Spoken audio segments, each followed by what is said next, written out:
नमस्कार सभी को स्वागत है आपका एक बार फिर से हमारे चैनल पे। और जो हमारा यूपी कॉलेज का बीएससी एग्रीकल्चर का एंट्रेंस एग्जाम है उससे रिलेटेड हमने पार्ट वन में टॉप 20 एमसीक्यूज जो थे आपके एग्रीकल्चर से उसको सॉल्व किया था, उसको एक्सप्लेन किया था।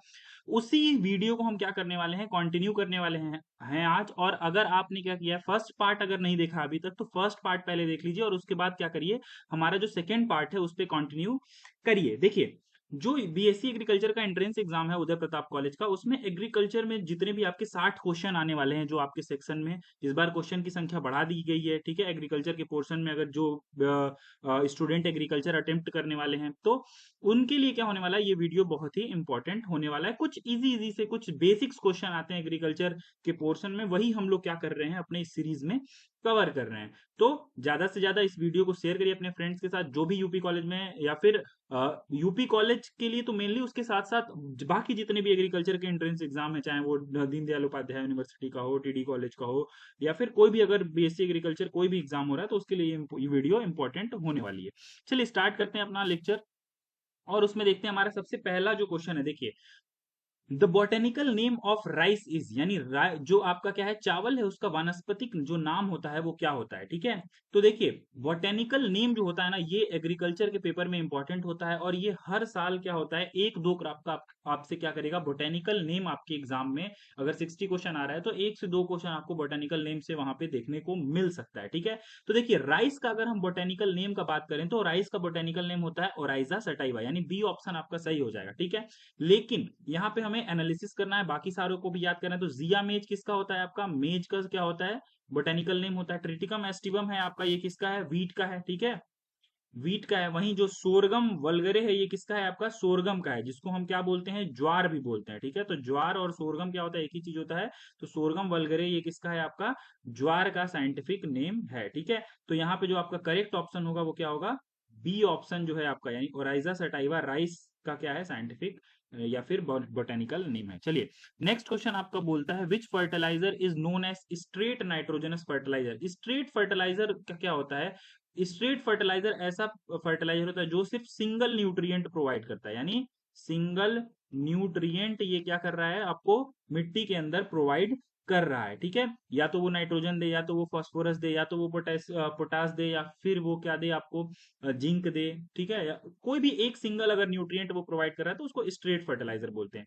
तो नाइट्रोजनस फर्टिलाइजर यानी कौन सा ऐसा है जो सिर्फ नाइट्रोजन इसमें से प्रोवाइड करेगा, वो आपको बताना है। ठीक है, तो डीएपी, यूरिया, एसएसपी और ठीक है, तो सिंगल सुपर फॉस्फेट और म्यूरेट ऑफ पोटास। ठीक है, तो ये आपके क्या हो जाएंगे, ये इसके अंदर क्या होता है, नाइट्रोजन नहीं होता है। डीएपी के अंदर क्या होता है आपका, 18% क्या होता है, नाइट्रोजन होता है, और 46% आपका क्या होता है, डाई अमोनियम फॉस्फेट है तो फॉस्फोरस आपका 46% इसके अंदर देखने को मिलेगा। लेकिन जो यूरिया होता है इसके अंदर सिर्फ और सिर्फ 46% क्या होता है, नाइट्रोजन होता है, यानी इसके अंदर 46% क्या है, ओनली नाइट्रोजन। तो ये क्या हो गया, सिंगल न्यूट्रिएंट प्रोवाइड कर रहा है, स्टेट फर्टिलाइजर है, तो बी ऑप्शन आपका क्या हो जाएगा, ये यहां पर इस क्वेश्चन का सही आंसर हो जाएगा। चलिए उसके बाद जो अगला है वो बोल रहा है, the crop which is used as green manure. ठीक है, यानी किस क्रॉप को हम क्या कर बोलते हैं, आपको खाद के रूप में, मैन्योर ग्रीन मैन्योर के रूप में हम क्या कर रहे हैं, किस क्रॉप को यूज में ले रहे हैं। ठीक है, तो देखिए होता क्या है, ग्रीन मैन्योर क्रॉप बेसिकली क्या होती है, ऐसी क्रॉप जिनको हम ग्रो करते हैं और बाद में हम क्या कर देते हैं, उसको मिट्टी में ही क्या कर देते हैं, मिला देते हैं। ठीक है, हल से जुताई करके उसको मिट्टी में मिला देते हैं और वो क्या करता है, मिट्टी का जो पोषण तत्व है, ठीक है, उसकी फर्टिलिटी है, उसको क्या करता है, बढ़ाता है। ठीक है, तो वहां पे बेसिकली क्या है, व्हीट, राइस और मेज में हम ऐसा नहीं करते हैं। लेकिन मूंग बीन क्या होता है, एक ऐसी क्रॉप होती है, दलहन फसल होती है, ये क्या करेगी आपको, सबसे पहले तो ये नाइट्रोजन फिक्सेशन भी करेगी और बाद में जब हम क्या करते हैं, इसमें से मूंग को निकाल लेते हैं तो हम उसको क्या कर देते हैं, मिट्टी के अंदर ही क्या कर देते हैं, इनकॉर्पोरेट कर देते हैं। वो जल्दी से क्या हो जाती है, मिट्टी के अंदर सड़ गल के क्या हो जाता है, उसका जो पार्ट है वो क्या हो जाता है, आसानी से सड़ गल के मिल जाता है मिट्टी के अंदर। वहीं राइस और व्हीट में ऐसा नहीं होता है। ठीक है, चलिए अगला जो हमारा क्वेश्चन है वो बोल रहा है,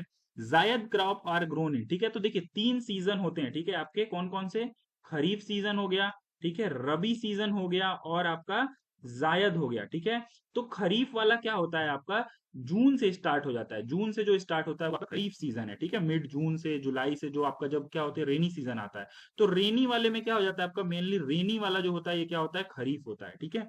रबी जो होता है ये क्या हो जाता है आपका, विंटर सीजन जो होता है ये एग्रीकल्चर में रबी सीजन है, ठीक है। और जायद होता है ये कैसा होता है आपका, समर वाला होता है। तो जायद क्रॉप किस में ग्रो की जाती है, समर में ग्रो की जाती है। और इसके अंदर मेनली जैसे वाटरमिलन, कुकुम्बर, ठीक है, खीरा, ककड़ी, जो भी हम लोग क्या करते हैं, ग्रो करते हैं आपके जायद क्रॉप के अंदर। चलिए उसके बाद नेक्स्ट आपका क्वेश्चन है the major storage organ in potato, ठीक है। यानी पोटैटो के अंदर जो मेजर फूड स्टोरेज ऑर्गन होता है, जो आपका फूड होता है पोटैटो का, वो कहां पर स्टोर होता है, ठीक है। तो देखिए हमको पता है कि हम पोटैटो के अंदर किस चीज का कंजप्शन करते हैं, तो पोटैटो के अंदर हम ट्यूबर का कंजप्शन करते हैं, ठीक है।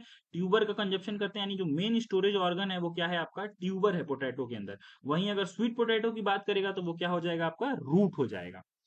चलिए फिर उसके बाद बोल रहा है which vitamin is no also known as ascorbic acid, ठीक है। किस विटामिन को हम क्या बोलते हैं, एस्कॉर्बिक एसिड, जो उसका साइंटिफिक नेम है उसको हम क्या बोलते हैं, एस्कॉर्बिक एसिड बोलते हैं, ठीक है। तो जो आपका विटामिन सी है, ठीक है, विटामिन सी को हम क्या बोलते हैं, बेसिकली एस्कॉर्बिक एसिड हम क्या करते हैं, बोलते हैं, ठीक है। चलिए उसके बाद अगला है लेज्यूमिनस प्लांट इंप्रूव फर्टिलिटी बाई, ठीक है। यानी जो दलहन फसलें होती हैं वो क्या करती हैं, मिट्टी की उर्वरता को क्या करती हैं, बढ़ा देती हैं, ठीक है। वो कैसे बढ़ाती हैं, ठीक है। तो जो दलहन फसलें होती हैं इनके पास क्या होता है, रूट नोड्यूल्स होता है। क्या होता है, रूट नोड्यूल्स होता है।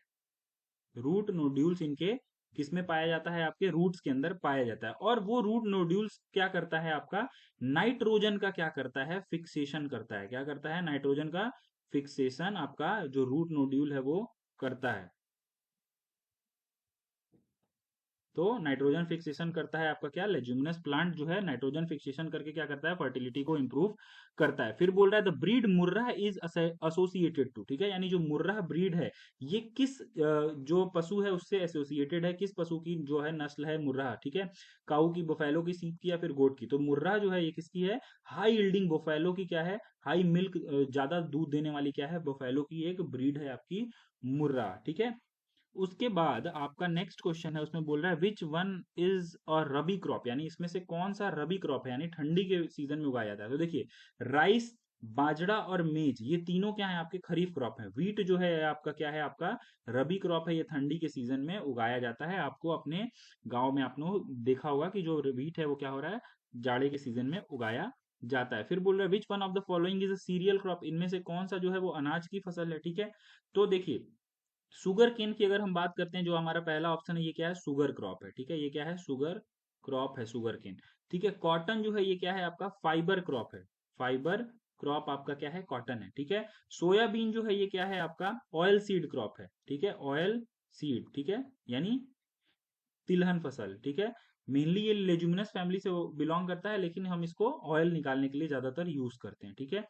पर जो आपका मेज है ये आपका क्या है, सीरियल क्रॉप है, ठीक है। तो मक्का क्या है, इसको हम क्या बोलते हैं, क्वीन ऑफ सीरियल भी बोला जाता है, ठीक है, क्वीन ऑफ सीरियल्स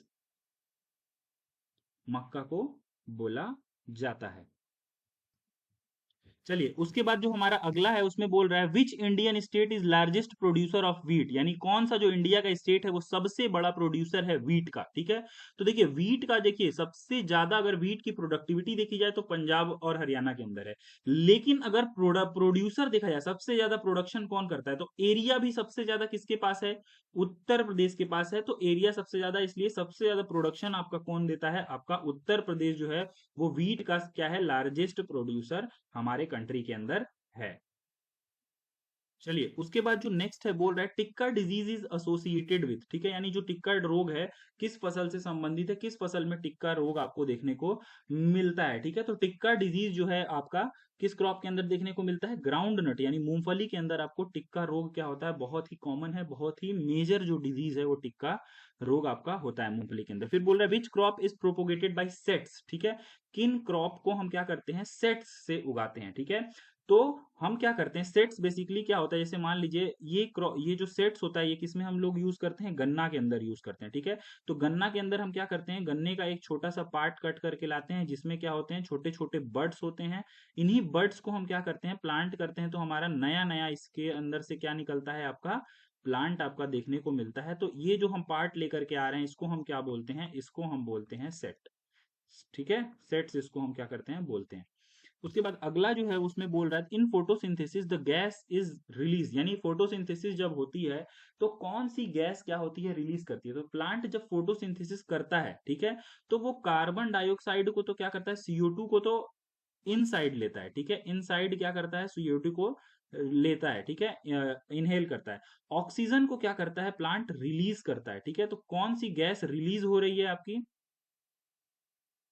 रिलीज हो रही है आपकी ऑक्सीजन गैस, ठीक है। तो ऑक्सीजन गैस रिलीज होती है। ऑक्सीजन गैस कैसे रिलीज होती है, तो प्लांट के अंदर H2O जो होता है ये क्या होता है, टूटता है, ठीक है। किसके अंदर, हाइड्रोजन और ऑक्सीजन के अंदर क्या होता है आपका, H+ और O2 के अंदर क्या होता है आपका, ये आपका टूटेगा, ठीक है। यानी अगर जैसे मान लीजिए 2H2O ले लिया तो 4H+ प्लस 1 क्या होगा, O2 आपका यहाँ पर देखने को मिलता है। तो स्प्लिटिंग होता है जिसको हम क्या बोलते हैं, splitting, water splitting, splitting of water, ठीक है।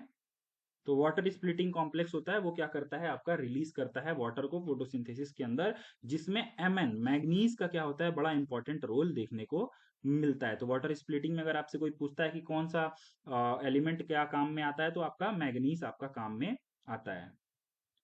चलिए उसके बाद जो नेक्स्ट है उसमें बोल रहा है the symptom of iron deficiency in plant, ठीक है। अगर आपके क्या हो रही है, प्लांट के अंदर किसकी डिफिशियंसी हो रही है, आयरन की कमी हो रही है, तो आपके प्लांट के अंदर कौन सा सिम्टम देखने को मिलेगा, ठीक है। Leaf edge drying, interveinal chlorosis, wilting या फिर नेक्रोसिस। तो क्या होता है, इंटरवेनल क्लोरोसिस, ठीक है, यानी नसों के जो आपके लीव्स के अंदर जो आपको धारियां दिखती हैं उनके बीच में क्या हो जाएगा, पीलापन देखने को मिलेगा, अगर आपके किसके अंदर, प्लांट के अंदर आयरन की क्या हो जाएगी, डिफिशियंसी हो जाएगी। चलिए उसके बाद बोल रहा है नेक्स्ट आपको कि soil with good conductor, good water holding capacity, ठीक है। यानी ऐसी मिट्टी जिसके अंदर क्या होती है, वाटर होल्डिंग कैपेसिटी जो होती है वो बहुत ही अच्छी होती है, ठीक है। तो मिट्टी जिसके अंदर क्या होती है, वाटर होल्डिंग कैपेसिटी अच्छी होती है। अच्छी होने का मतलब ये है कि पानी वो क्या कर रहा है, रोक भी नहीं रहा है और जल्दी जल्दी निकलने भी नहीं रहा है। जैसे अगर सैंडी सॉइल लेंगे तो इसमें पानी रुकता ही नहीं है, ठीक है, तो इसकी वाटर होल्डिंग कैपेसिटी क्या हो जाएगी, अच्छी नहीं होगी। क्लेई सॉइल होगी तो इसके अंदर क्या हो जाएगा, वाटर क्या हो जाएगा, बहुत ज्यादा ये पकड़ के रखेगा। लेकिन जो दोमट मिट्टी होती है जिसको हम लोमी सॉइल बोलते हैं, इसकी वाटर होल्डिंग कैपेसिटी क्या होती है, अच्छी होती है, मतलब मीडियम होती है। ना ज्यादा, बहुत ज्यादा पानी ये रोक के रखेगा, बहुत ज्यादा चिपचिपा भी नहीं होगा, और आपका सैंडी की तरह क्या होगा, एकदम सूख नहीं जाएगा तुरंत, ठीक है। तो ये इसकी water holding capacity agriculture point of view से सबसे अच्छी आपकी होती है। फिर आपका नेक्स्ट है best method for controlling soil erosion in hilly area. अगर आपको हिली एरिया के अंदर, ठीक है, यानी जो आपके पहाड़ी इलाके हैं उसके अंदर अगर आपको सॉइल इरोजन को रोकना है, ठीक है, तो आप क्या करेंगे, मल्चिंग करेंगे, कंटूर प्लाविंग करेंगे, या फिर आपका फ्लडिंग करेंगे, या फिर बर्निंग करेंगे। तो देखिए जो पहाड़ी इलाके होते हैं तो उनके अंदर क्या होता है, स्लोप होता है। तो उस स्लोप पे हम क्या करते हैं, काट काट करके हम क्या करते हैं, एक सीढ़ी नुमा क्या करते हैं, स्ट्रक्चर बनाते हैं, ठीक है। और इसके ऊपर हम क्या करते हैं, यहाँ पर खेती करते हैं, जिसको हम क्या बोलते हैं, कंटूर बोलते हैं, ठीक है। तो वहां पे हम कंटूर बंड्स बनाते हैं, ठीक है। यहाँ पे पानी को रोकने के लिए यहाँ पे हम क्या करेंगे, ऐसे बंड्स बना करके हम क्या करेंगे, ऐसे ऐसे, अगर आप स्ट्रक्चर आपने देखा होगा पहाड़ों पे दिखता है, कंटूर मेथड जिसको हम लोग बोलते हैं कल्टीवेशन का।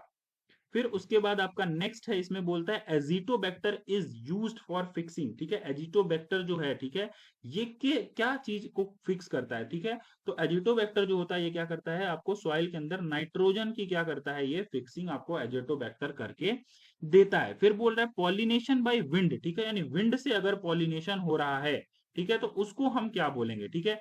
तो देखिए इसके अंदर क्या है आपका, अगर विंड से पॉलिनेशन होता है तो हम उसको क्या बोलते हैं, अनीमोफिली बोलते हैं, ठीक है। अनीमोफिली होता है क्या, विंड से पॉलिनेशन। अगर इंसेक्ट से होता है तो उसको हम क्या बोलते हैं, एंटमोफिली बोलते हैं, ठीक है, इंसेक्ट से। हाइड्रोफिली कब बोलते हैं, जब क्या होता है, वाटर से पॉलिनेशन होता है। और जूफिली कब बोलते हैं, जब आपका एनिमल से होता है, ठीक है, कोई एनिमल्स क्या कर रहा है, एलिफेंट्स वगैरह जैसे रेफेलेसिया में कराते हैं पॉलिनेशन, तो वो जूफिली कहा जाता है। तो विंड से होगा आपका एनिमोफिली, और ये किसमें होता है, आपका मेज के अंदर होता है, ठीक है, बाजरा के अंदर होता है। इसमें क्या होता है आपका, एनीमोफिली आपको देखने को मिलता है, ठीक है। उसके बाद देखिए, अच्छा उसमें बोल रहा है which vitamin helps in blood clotting, ठीक है, यानी जो ब्लड क्लॉटिंग होती है उसके अंदर कौन सा विटामिन जो होता है हेल्प करता है, ठीक है। तो आप ऐसे याद कर सकते हैं कि के फॉर क्लॉटिंग, के फॉर विटामिन के, ठीक है। तो विटामिन के जो होता है ये क्या करता है, ब्लड क्लॉटिंग में बहुत ज्यादा हेल्प करता है, ठीक है। फिर उसके बाद बहुत सी चीजें, जैसे किस विटामिन की कमी से क्या होता है, तो ये भी आपको पूछा जाता है। जैसे विटामिन ए है तो उसकी वजह से नाइट ब्लाइंडनेस होगा, विटामिन बी है तो बेरी बेरी हो जाएगा, और विटामिन डी है तो आपको आपको वहां पे जो हड्डी में क्या होती है, रिकेट्स आपको देखने को मिलता है, ठीक है। तो ये क्या है आपका कुछ इंपॉर्टेंट विटामिन का रोल है जो आपसे एग्जाम में पूछा जाता है, ठीक है। तो ये था क्या आपका पूरा लेक्चर, कुछ टॉप 20 नेक्स्ट क्वेश्चन जो हमने पार्ट 2 में देखे। आने वाले लेक्चर में हम कुछ और क्वेश्चंस को क्या करेंगे, लेकर के आएंगे UP college exam point of view से, जो इंपॉर्टेंट होंगे। साथ ही साथ हमारे चैनल पे आपको यहाँ पे एग्रीकल्चर से रिलेटेड बहुत सारे, हर एक सब्जेक्ट से रिलेटेड आपको वीडियोज मिल जाएंगे, जिसमें आपको शॉर्ट में सारा कुछ समझाया गया है। साथ ही साथ आपको सॉल्व पेपर अलग अलग एग्जाम्स के, उसको मैंने सॉल्व कराया सारे क्वेश्चंस को, तो उसका डिटेल एक्सप्लेनेशन आपको हमारे चैनल पे मिल जाएगा। तो हमारे चैनल को सब्सक्राइब कर लीजिए, और प्लेलिस्ट में आप जा करके जितना भी आप डिटेल में वीडियो सारे देख सकते हैं वो आप देख सकते हैं यहाँ पे एग्रीकल्चर से रिलेटेड। तो आज की वीडियो में बस इतना ही, धन्यवाद, मिलते हैं नेक्स्ट वीडियो में।